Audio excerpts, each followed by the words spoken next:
Could humans lower their population voluntarily and through entirely non-draconian means? Absolutely. Will they? Absolutely not.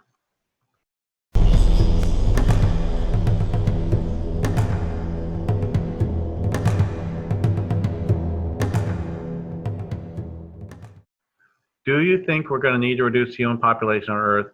If so, it would be the most appropriate method. So overpopulation would be an incredibly easy problem to solve. Right now, more than half of the children born, human children born, are not, in fact, actively wanted. And so we could reduce overpopulation just like that by giving women absolute reproductive freedom. If we made it so the only children who are born are children who are actively wanted,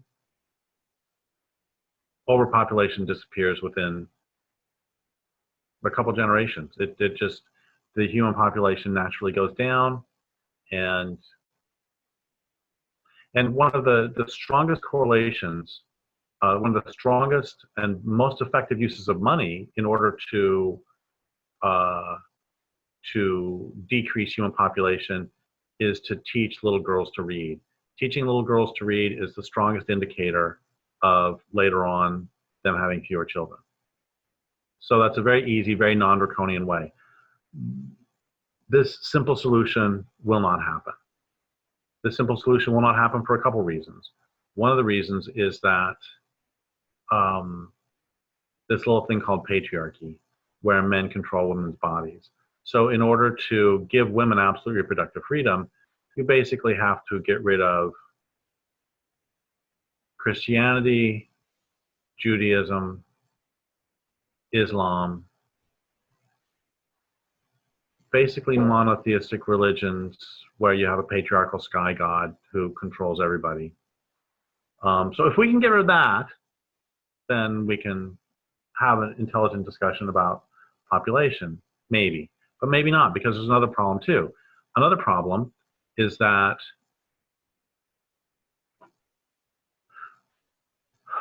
one of the problems with discussing population is that as soon as you say that there are too many humans on the planet, social justice warriors get really mad and say you're being racist. And that is nonsense. But the germ from which they get there, it's racist, is because of how mainstream society generally talks about overpopulation. Overpopulation itself is simply numbers. And yes, there are more humans on the planet than the planet can support. But the problem, there's a few problems. One of them is that if you take a look at how population is looked at in, say, Africa, much of Africa, versus if you look at how population is looked at in Japan and Russia, you can see where they get their idea that to talk about population is racist, because they always say, oh my God, there's too many people in Africa. We have to send over, we have to paradrop in condoms, we have to paradrop in birth control devices. As opposed to in both Russia and Japan, where the population is actually stabilized or decreasing, they complain that the birth rate is too low, and so they do things like have sex holidays, holidays where people take off work in order to have sex in order to presumably procreate. And so that manifestation shows that, well, if it's people in Africa, then we need to have less of them. And if it's people in Russia or Japan, we need to have more. But what that's really about is that, and this is the second thing that we're facing, is that capitalism requires ever-expanding markets. So long as you have capitalism, you can't have a decrease in population, because capitalism is a giant Ponzi scheme. Civilization itself requires ever expansion. And civilization itself is also a Ponzi scheme. And so they have to keep having new suckers, which means that they have to keep having more humans enter the capitalist economy. At some point, it's going to collapse. They all know it's going to collapse. But one of the things propping it up is new consumers. And so you have to get rid of monotheism. You have to get rid of a growth economy. And a growth economy is actually inherent even deeper than than capitalism. A growth economy is inherent in an intensive agriculture economy. which are based on, because they destroy their land bases, they're based on ever expanding because you have to conquer new places. Once you've started totalitarian agriculture, you're destroying your land base, but at the same time, you're creating more people because you're converting the entire land base into food for humans and also war materials for humans. And so you have competitive advantage over your neighbors. You can conquer them, and you have to conquer them because you've destroyed your own land base through this. The Fertile Crescent's no longer fertile. And so you have this way of life that for the last 10,000 years has been based on expansion. And so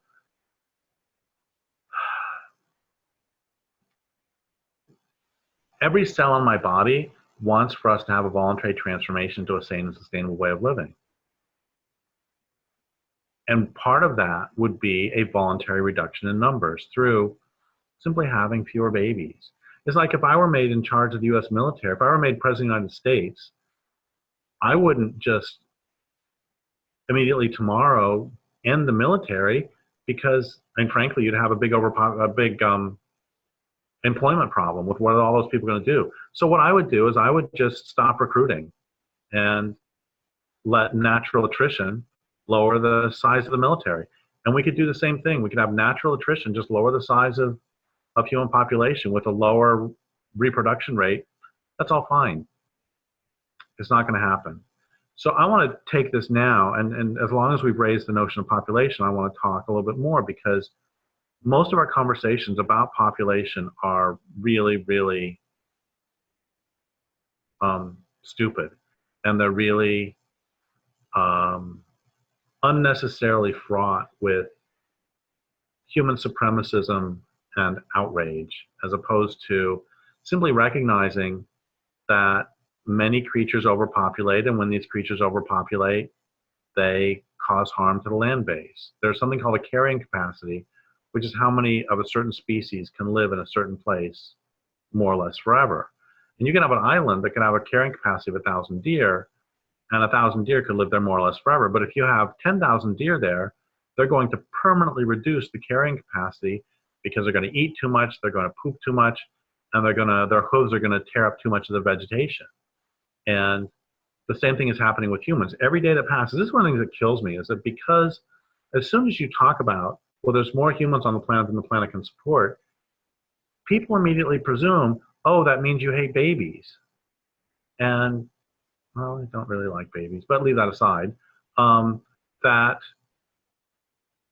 what my response to that is, well, if you don't care about overpopulation, then you obviously hate babies because you're condemning future babies to a much impoverished world. And the truth is, again, there are too many humans on the planet, and that's permanently reducing the capacity of the planet to support humans and everybody else. But the primary problem is not population itself, because you could have a gazillion people on the planet, and if they didn't eat, poop, or stand anywhere, then they wouldn't be causing any harm. But the problem is actually resource consumption. And this is really important, because when I think of overpopulation, honestly, the first thing I think of is a little brown baby in Mexico City with a distended belly from malnutrition. But when I think of overconsumption, the first thing I think of is Canadians, because they use even more resources than people in the United States, so it's all their fault. But anyway, no, the first thing I think of is somebody from the industrialized nations. And somebody in the industrialized nations uses, I don't know what the numbers are, like 400 times as many resources as somebody from Nigeria. And so the real problem is overconsumption, which includes overpopulation, but the fact that we all have, our computers, our cars, it's as William Catton talked about, an overshoot. Our technology, our materials are actually competing with us for resources, and they're winning because they're getting them. So first, for us to deal intelligently with overpopulation, we would have to deal with patriarchy. We would have to deal with a growth economy that's inherent in both capitalism and any system based on totalitarian agriculture. And third, we would have to deal with the fact that overconsumption is more harmful than overpopulation, which does not mean overpopulation isn't happening. And then underneath all of those is fundamentally not merely a refusal to acknowledge limits on the parts of members of this culture, but an absolute refusal that the limits that so obviously apply to anyone else apply to them at all. So it's not merely that this culture is going to violate limits, it's also going to pretend that they don't exist, which is how we can have these incredibly stupid conversations where people who would recognize that if you have 1 million bunnies living on 1 acre, that the 1 million bunnies are going to eat all the grass, and then the 1 million bunnies are going to die. But they can recognize this, but then when you talk about humans, all of a sudden, it's like none of this applies at all. There are magical solutions that will appear through a second green revolution, through a second conversion of even more of the world into human bodies. You know, the problems start, I'm not blaming it on this, but the problems start with the underlying feeling that led to the biblical message to go forth and multiply.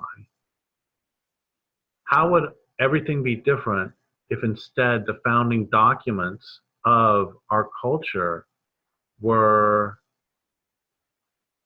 make sure that you don't overpopulate and that you live in balance with the surroundings? And if it seems like there are enough of you that you are starting to harm the land base, and so there are fewer salmon than there were last year, or fewer lamprey, or last generation, I should say, or if there are fewer insects than there were a generation ago, then you take this into account in your own family planning decisions.